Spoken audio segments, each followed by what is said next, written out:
asalaamaaleykum wa rahmatullahi taala wa barakatuhu mbokki jullit yi mbokki taalibe yi bu ngeen déggee loolu rek ngeen xam ne l'islam xewleti na si ndigalu xalifa général de la fayda tijaniya cheikh Mouhamadou Mahi cheikh al islam alhaaji Ibrahima Niass yàlla na fi yàgg te ànd ak wér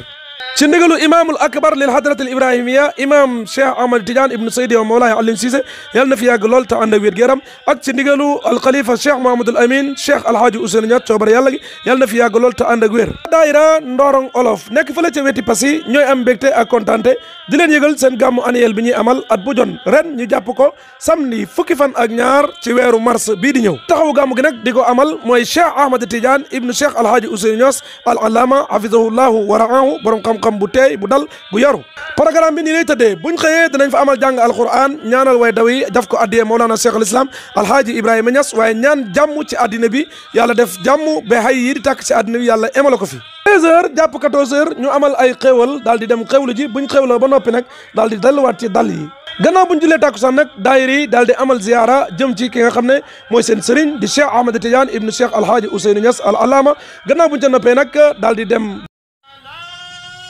daal di amal nag wasifa ànd ci ak Serigne Cheikh Ahmad Tidiane Cheikh Ousseynou Niass buñ ca noppee daal di julli gaye buñ jullee gaye dellu ci waat ci kër gi daal di xewlu 21h jàpp 22h ñu dellu nag ci tànt ba daal di commencé li nga xamante ni moo di gàmmu gi nag ki koy sikar mooy soxna Ayda Faye mu baay ànd ci ak sikarkat yi nga xam ne ñu ngi ci tundoo kon mbokk yi oote bangoog bu ko kenn wuute yàlla nañ ko fekkee jàmm asalaamaaleykum wa rahmatullahi taala wa barakaatuhu jërë ngeen jëf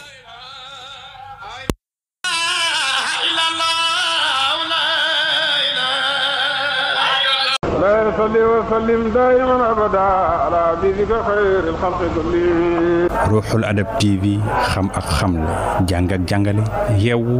yeete Ruuxul Adab TV mooy dundal xol yi